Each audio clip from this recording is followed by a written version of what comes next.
नमस्ते। आज का पॉलिटिकल क्विल स्टोरी ये है कि आप मणिपुर में बीजेपी का डबल इंजन सरकार पास हुई या फेल हुई या न्यूट्रल और कैसे ये क्रिश्चियनिटी का ड्रामा इस वीडियो में एक्सपोज करूंगी। सिचुएशन इसीलिए इम्पोर्टेंट है कि अगर संडे को भी वहाँ पे हिंसा बढ़ गई तो अगस्त 21 से वहाँ पे मानसून सेशन असेंबली चलना चाहिए। इस लूट के सामान को फिर वापस लेने से वो हिल एरिया से कितना वेपन्स मिले, 1057 वेपन्स हिल एरिया से मिले। अब नोट कीजिए। और 135 वेपन्स वो प्लेन एरिया से जो लूट गया उसको वापस ले लिया।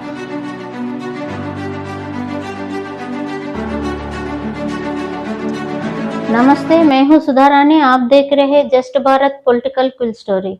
आज का पॉलिटिकल क्विल स्टोरी ये है कि आप मणिपुर में बीजेपी का डबल इंजन सरकार पास हुई या फेल हुई या न्यूट्रलिटी में चली गई। क्या ये फेल हुई ऐसा सीन क्रिएट करने के लिए अपोजिशन उत्सुकता दिखा रहे हैं। इसीलिए लगातार पार्लियामेंट को जो भी जिन जिन पार्टियों को देश के जनता ने नकारा है वो सारे गठबंधन मिलकर I.N.D.I.A बल के जो गठबंधन बनी उनका रिप्रेजेंटेटिव्स 21 मेंबर्स मणिपुर जाके आए। फिर भी ये लोग एक ही बात पर अड़े हैं कि मणिपुर पर चर्चा हो। इस चर्चा के लिए दूसरे चर्चे को नकार रहे हैं। इसकी वजह से मैं आज ये वीडियो बना रही हूँ, क्योंकि जनता ही जनार्दन है। जिनको वोट देती है वो ही राज करेंगे।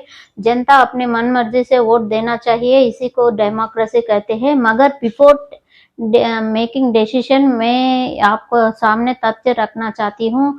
आप लोग ही वोट देने वाले हैं, आप ही जनता जनार्दन है। आप ही एक देश को बना सकते हैं, देश को बिगाड़ सकते हैं। तो इसीलिए वोट देने से पहले अगर 2024 इलेक्शंस में I.N.D.I.A ये अपोजिशन पार्टीज मणिपुर का इश्यू लेकर डबल इंजन सरकार फेल हुई है ऐसा कुछ सीन क्रिएट करे तो आपके पास तथ्य होना चाहिए कि वो सही बोल रहे हैं या गलत। क्योंकि कोई पॉलिटिकल पार्टी दूसरे पॉलिटिकल पार्टीज किया हुआ अच्छा काम कभी नहीं बोलेंगे, ये उनका स्ट्रेटजी होती है। अब तो पावर में है बीजेपी और डबल इंजन सरकार चला रही है मणिपुर में। आप किसको वोट देंगे ये आपके ऊपर डिपेंड होती है, मैं उससे कुछ लेन देन नहीं। मगर बिफोर डिसीजन लेने से पहले आपके पास मैं तथ्य रखना चाहती हूँ, क्या सही में डबल इंजन सरकार पास हुआ या फेल हुआ, एक्चुअली कुछ काम ग्राउंड लेवल पे करी कि नहीं, ये सब अगर आप जानेंगे तभी आपको समझ में आएगा। और कैसे ये क्रिश्चियनिटी का ड्रामा इस वीडियो में एक्सपोज करूंगी, ताकि आप लोगों को एक्चुअली क्या हो रहा है ग्राउंड लेवल पे मणिपुर में आपको पता चलेगी। मैं कुकी कम्युनिटी को दोष नहीं ठहरा रही हूँ, जो हुआ उसको मैं आपसे विनती करना चाहती हूँ इस वीडियो के द्वारा। प्लीज तो अंत तक जुड़े रहिए ताकि आपको सारा तथ्य मालूम हो।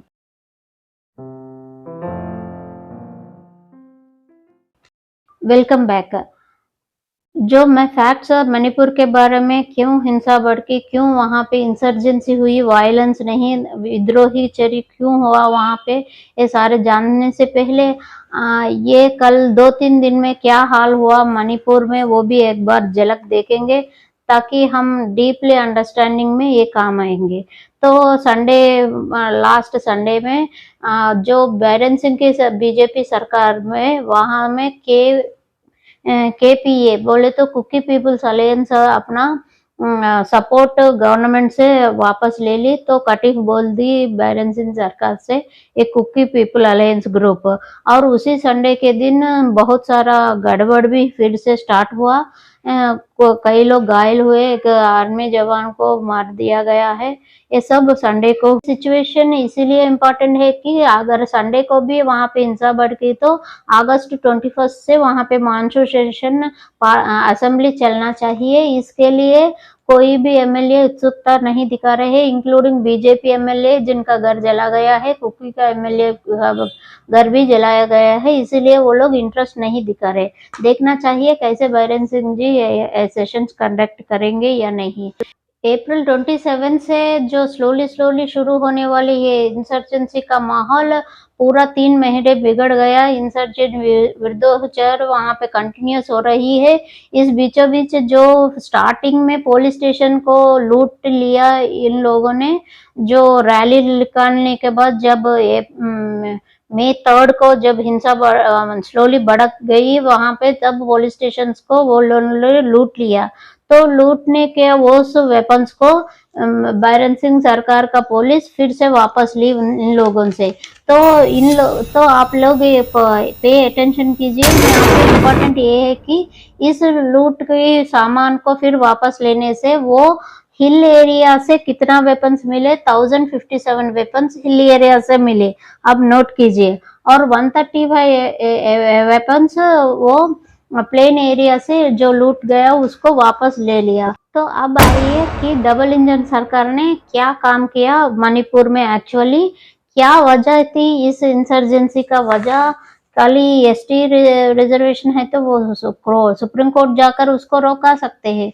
तो इतना हिंसा भड़क गई कि जहां 24 battalions Assam rifles 50,000 members BSF police वहां पे तैनात होने पर भी इसको कंट्रोल नहीं कर पाया। तो ये प्रॉब्लम कहाँ शुरू हुई, इतना स्ट्रांगली कैसे गया, कौन इनका सहायता कर रहा है, क्या है वजह, रियल रीजन से हम इस वीडियो में जानेंगे। फर्स्टली मैं ये कहना चाहती हूँ, I.N.D.I.A जो महागठबंधन बने, उन अपोजिशन पार्टीज जो रिप्रेजेंटेशन लेकर मणिपुर में टूरिज्म स्पॉट की तरह विजिट करके आए और रिप्रेजेंटेशन गवर्नर को दिया, गवर्नर भी उनका सपोर्ट है बोल के क्लेम करने वाले ये अपोजिशन पार्टीज ये कह रहे हैं कि वहां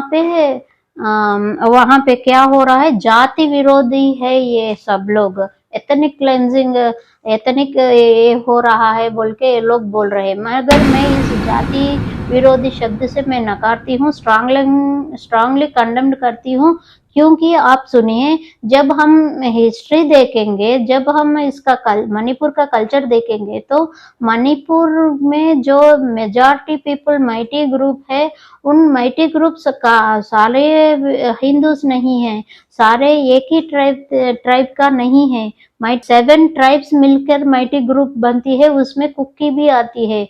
तो जो अगर उनपे ही कुकी है तो जो ये लोग लड़ रहे हैं, या क्या ये सच्ची में जाति विरोधी है या गन कल्चर की वजह से विद्रोहचर्या हुई है, इस पर बहुत फर्क है दोस्तों, आप इस पर ध्यान दीजिए। मैं इसलिए कह रहा हूँ कि माइटी पीपल का 11 क्लान्स रहते हैं, उसमें कुकीज भी आते हैं। तो अपने में एक ट्राइब रहने वाले कुकीज को वे लोग क्या माइटी पीपल सच्ची में मार रहे हैं? नहीं, वो विद्रोह कर रहे हैं।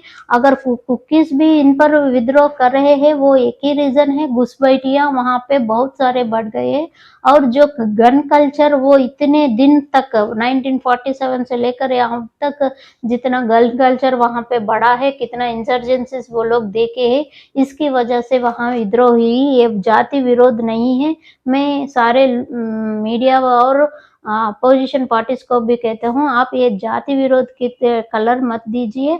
ये जस्ट गन कल्चर की वजह से इतने दिन तक ये इंसर्जन नहीं हुई, इसीलिए 24 बटालियन आसाम राइफल तैनात होने पर भी 50 to 20,000 पुलिस और बीएसएफ जवान रहने पर भी ये कंट्रोल नहीं हो पा रहा है। ये खाली एक पॉइंट है, वो गन कल्चर, ना ही ये जाति विरोधी है। ये फर्स्ट पॉइंट विरोध कर रहा है वो घुसपैठिया है, जो म्यांमार की इंस्टेबिलिटी, जुंटा, चाइना फेवरेट सरकार की वजह से वहां पे कुकी ट्राइब्स वहां पे रह नहीं सक रहे, इसीलिए वो भागकर मिजोरम वया मिजोरम मणिपुर जा रहे हैं। ये घुसपैठियों को मिजोरम पीपल एक रेफ्यूजी कैंप्स बना के वहां पे उनको बिठाया है। आपको जान के हैरान होगी कि यही बैरन सरकार, डबल इंजन सरकार, अमित शाह जी ने वहां पे बायोमेट्रिक सर्वे करने के लिए, और वो सितंबर 30 तक, अब पॉइंट नोट कीजिए, सितंबर 30 तक ये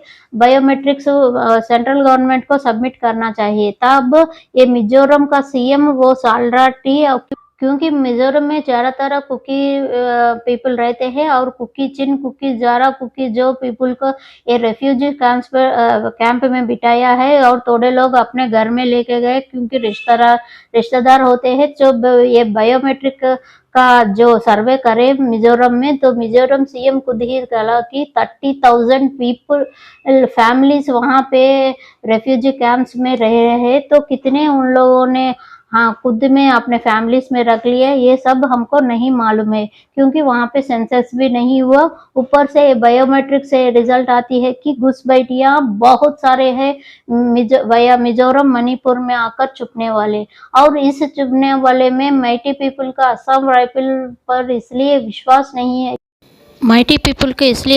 नहीं है क्योंकि ये असम राइफल्स कुकीज इन्फिल्ट्रेटर्स को सपोर्ट कर रही है, ये है उनका एलिगेशंस माइटी पीपल का। तो मई 3 को जो रैली निकालने वाले कुकी पीपल ने एक वायरल वीडियो वहाँ पे सर्कुलेट हुआ कि जिसकी वजह से ये कुकी वुमेन का नेकेड परेड करना ये सारा चीज हुआ।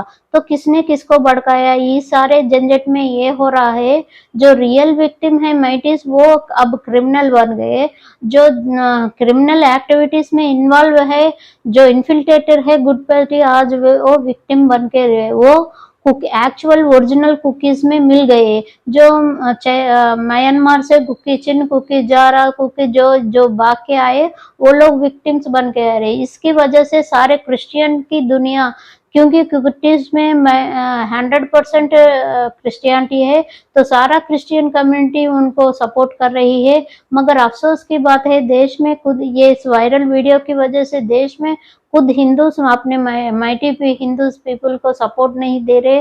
तो कुकीज का ये क्रिश्चियनिटी ड्रामा इतना चली गई कि वो लोग असम राइफल्स को एक वायरल वीडियो निकल के आई कि असम राइफल्स को जाइए मत, हमको माइटी पीपल मार देंगे बोल के ये लोग उनका पाम पकड़ रहे हैं।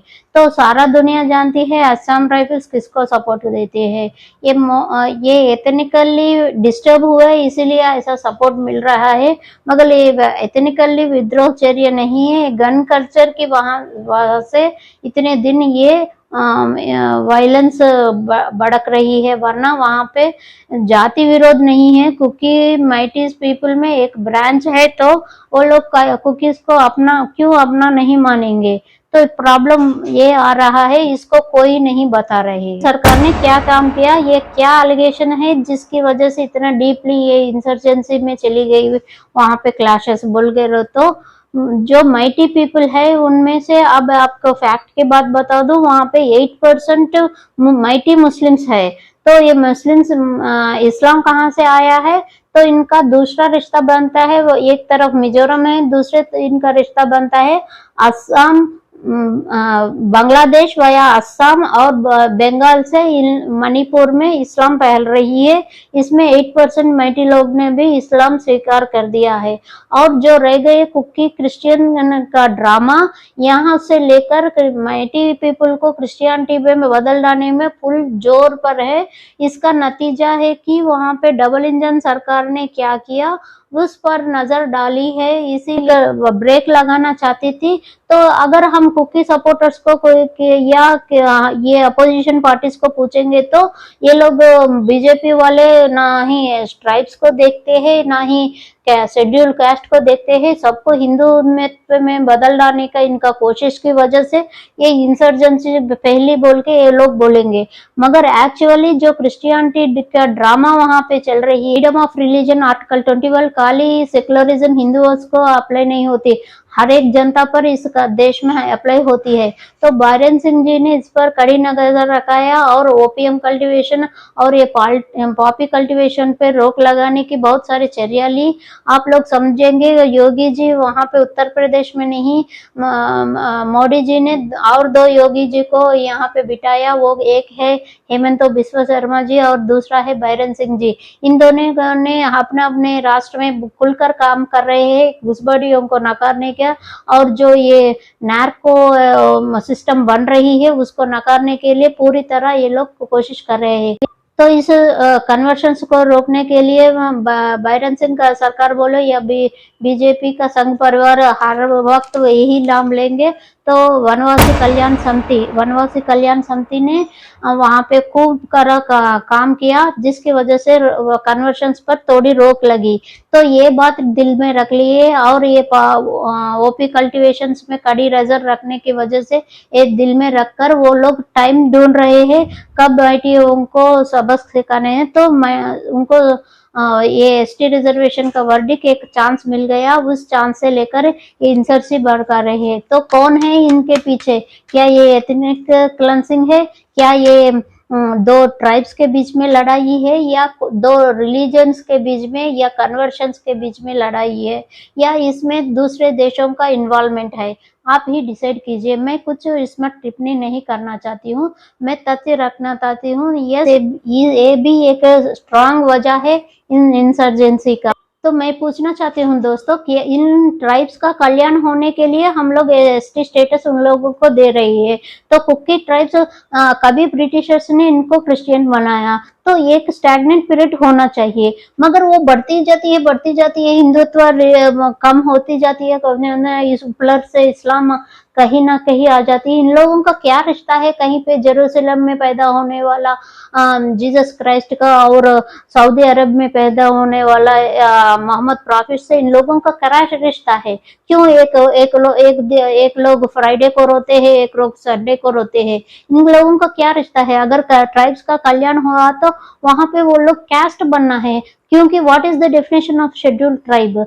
तो जिनका अपना खुद का एक कल्चर हो, खुद ने अपना एक लैंग्वेज हो, खुद अपना आइडेंटिटी हो, उन लोगों को कहते हैं ट्राइब्स। डेफिनेशन से बदल गए कुकी ट्राइब्स। तो मगर इनको एसटी स्टेटस कैसे देना चाहिए? ये क्रिश्चियनिटी में बदल गए तो स्टेटस कैसे नहीं बदलती?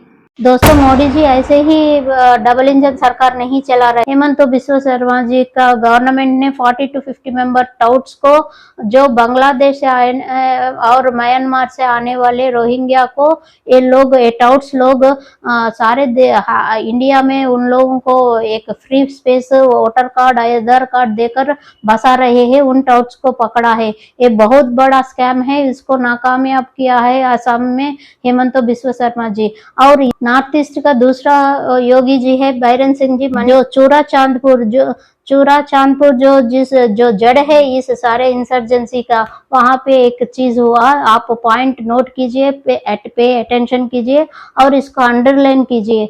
इसमें चूरा चांदपुर विलेज में 38 विलेजेस को बैरन सिंह सरकार ने 2022 में एक नोटिस दी कि आप खाली करिए, यहाँ पे इन्फिल्ट्रेटर्स है बोल के। तो इसका नतीजा क्या होती है? ये 2023 में इसमें से 26 हाउसेस को ही बैरन सिंह सरकार ने बुलडोज चलाया। इस बुलडोज चर्या को नकारते हुए कुकी इंग ग्रुप और अपेक्स बॉडी इंडिया और कौन सा है कुकी नेशनल आर्मी, ये सारे मिलकर मई 3 को ये लोग रैली निकालते हैं। इसके बाद वहां पे इंसर्जेंसी भड़क जाती है, वायलेंस से ये इंसर्जेंसी की तरफ बढ़ती है। तो ये पॉइंट आपको नोट करना ही करना चाहिए। तो मार्च 11, 2023 में जब स्पेशल सस्पेंशन ऑफ ऑपरेशंस वाली एग्रीमेंट को जब बैरन सिंह ने नकारा है और ऊपर से इस कुकी मिलिट्री ग्रुप्स पर कूम्बिंग ऑपरेशन किया है, इसकी वजह है ये इंसर्जेंसी में चूरा चांदपुर एरिया ही लोकेट करने का वजह ही यही है। एक है क्रिश्चियनिटी का ड्रामा, दूसरा है तो ये मिलिट्री ग्रुप से जो अग्रीमेंट था वो नकारे, क्योंकि वो लोग चूरा चांदपुर इस अग्रीमेंट की वजह से कोई भी मणिपुर पुलिस उन पर वेपन नहीं चलाएंगे और वो मिलिट्री ग्रुप भी वेपन को नहीं छुएंगे। मगर इस इंसर्जेंसी में पुलिस स्टेशन को लूटा गया है। तो किसने लूटाया है? वो कुकी जो इन्फिल्ट्रेटर्स है चूरा चांदपुर में 38 विलेजेस में जो बस गए हैं, उन लोगों ने चोरी किया है। ये हम नकार नहीं सकते। तो मार्च 11 से इस कुकी नेशनल आर्मी, कुकी इंग ग्रुप, कुकी एपेक्स बॉडी, ये सारे मिलिटेंसी ग्रुप्स पर असम पुलिस का कोम्बिंग ऑपरेशन चल रही है। ये और वो ही चूरा चांदपुर में ही जड़ इन इन्फिल्ट्रेटर्स का जड़ है, वहीं पे कोम्बिंग ऑपरेशन चल रही है। ये वजह है मणिपुर वायलेंस। एविडेंस देती है कि किसने किसको उकसाकर ये वायलेंस को इंसर्जेंसी में बदल डाला है। ये पॉइंट आप नोट कीजिए। फर्स्ट एंड फाइनल पॉइंट मैं ये कहना चाहती हूँ, 1947 तक मैटीज में जो कमान, लुवांग एंड मयांग ट्राइब्स है वो मैटीज कम्युनिटी में मिक्स कर देते हैं। उनको 1947 तक एसटी स्टेटस है, मगर अचानक ये 1950s में यूटी स्टेटस से ये स्टेटहुड बन जाती है सिक्किम के साथ। तब ये लोग माइटी पीपल, ये लोग 3 कम्युनिटी एसटी स्टेटस को जाते हैं। तो इसी को अगर वो माइटी पीपल स्टेट गवर्नमेंट के हाई कोर्ट जाकर मांगे तो क्या गलत कर रहे। तो इसको चंद्रचूड़ जी कैसे रॉन्ग करते हैं हाई कोर्ट को, क्योंकि वो ऑलरेडी जब था उनको किसने निकाला मैं बताती हूँ। 1992 में जब मंडल कमीशन आया और सारे देश को बर्बाद किया, इस मंडल कमीशन का दूसरा चर्य है कि मणिपुर में माइटी पीपल का एसटी स्टेटस निकाल के उनको ओबीसी ठहराया। इसकी जड़ है ये लोग आज एसटी स्टेटस के लिए मांग रख रहे हैं। तो कौन कोई किसी को फ्री नहीं दे रहा है, एक्चुअली था उसी को रिपीट करना एक तरफ गलत होती है, मगर जो ट्राइब्स एक्चुअली सिविलाइजेशन में बदलना है तो अपर शेड्यूल ट्राइब से शेड्यूल कास्ट बनाना, मगर वो पूरा रिलीजन ही बदल डालकर इस्लाम या क्रिश्चियनिटी स्वीकार कर लेते हैं, मगर वो स्टेटस वही रहना है। ये कैसा न्याय है, कोई नहीं पूछ रहा है। ये मुझे बहुत दुखद जता रही हूँ मैं। 1940 से लेकर अब तक जो फॉरेस्ट एरिया का जो रूल लॉ है वही ब्रिटिश लॉ अभी चल रही है। तो हिल एरियाज को प्रोटेक्शन मिल रहा है। माइटीज को हिल एरियाज में कोई लैंड परचेज करने का मौका नहीं होता है, मगर वो लोग प्लेन एरिया में आकर बस सकते हैं और लैंड खरीद सकते हैं। इसकी वजह है जो चूरा चांद एरिया पर में बहुत सारे इंसर्जेंसी का इन्फिल्ट्रेटर्स घुसपैठी वहाँ पे बस गए हैं। उसका नतीजा है 38 विलेजेस में ये लोग फैल गए हैं। ये आप नोटिस कीजिए। अंत में ये कहना चाहती हूँ, शेड्यूल ट्राइब या शेड्यूल कास्ट हिंदू है तो ही वो मिलना चाहिए।